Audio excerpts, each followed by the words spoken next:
Assalamualaikum warahmatullahi wabarakatuh. Selamat berjumpa kembali teman-teman mahasiswa. Jika bahasa adalah kendaraan, maka keterampilan berbahasa adalah kemampuan kita mengendarainya. Ada 4 keterampilan utama yang harus dimiliki setiap pengguna bahasa: menyimak, berbicara, membaca, dan menulis. Keempatnya saling terkait erat dan saling menguatkan. Mari kita bahas satu persatu.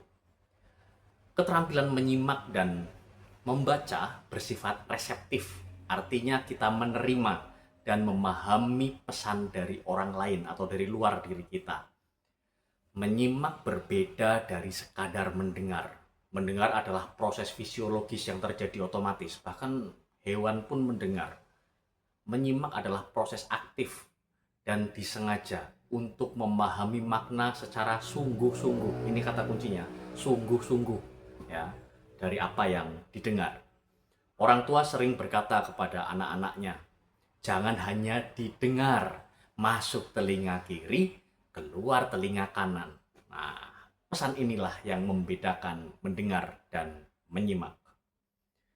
Ada 2 jenis menyimak: interaktif, ya, disertai tanya jawab seperti diskusi, rapat, wawancara, dan satunya lagi non interaktif, ya, tanpa respons langsung, seperti mendengarkan pidato atau siaran radio. Kemudian pada dasarnya membaca adalah memahami pesan tertulis. Terkait dengan membaca, itu ada beberapa pemahaman yang bisa kita lihat, ya. Ada 4 tingkat pemahaman di sana, yaitu secara literal, memahami makna sesuai dengan teks, kemudian interpretasi, menangkap makna yang tersirat, kritis, menilai kebenaran dan kelogisan isi bacaan, dan kreatif.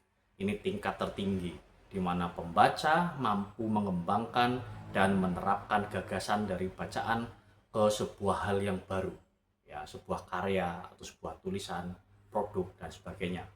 Semakin tinggi tingkat membaca kita, tingkat literasi kita, semakin kaya wawasan kita.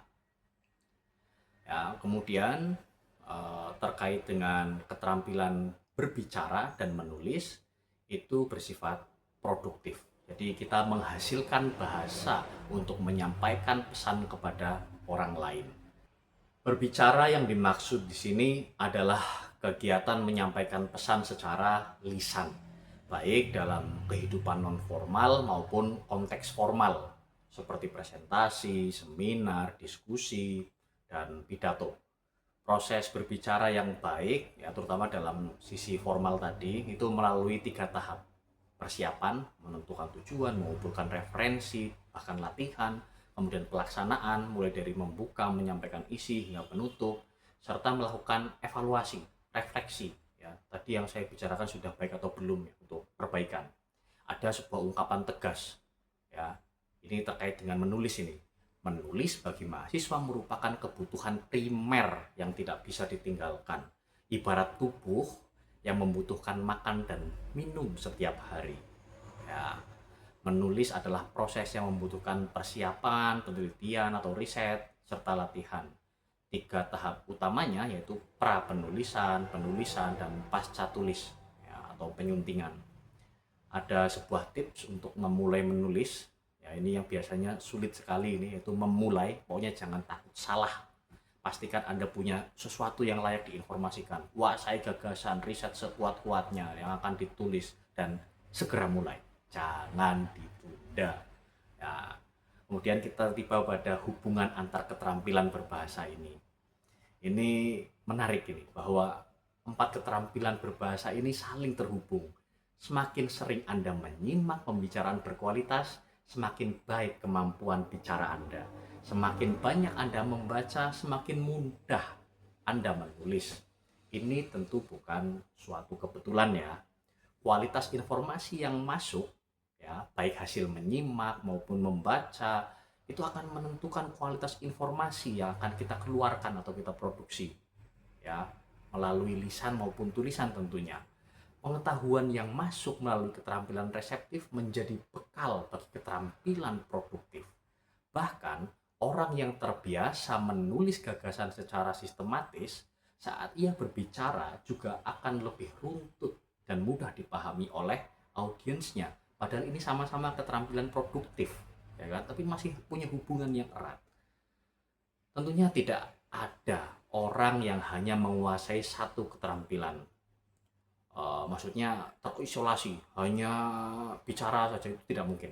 Ya, keempatnya itu berkembang bersama-sama. Meskipun ada salah satu yang mungkin paling menonjol pada seseorang atau individu. Ya, tentunya itu bergantung pada genetik, pendidikan, lingkungan, dan lain sebagainya. Teman-teman, keempat keterampilan berbahasa ini adalah modal utama Anda di kampus dan di dunia kerja nanti. Seorang teknisi yang mahir menyimak, membaca, dan menganalisis, serta sistematis dalam berbicara dan menulis akan memiliki nilai lebih dibanding yang hanya ahli di bidang teknisnya saja. Sampai jumpa. Selamat belajar. Wassalamualaikum warahmatullahi wabarakatuh.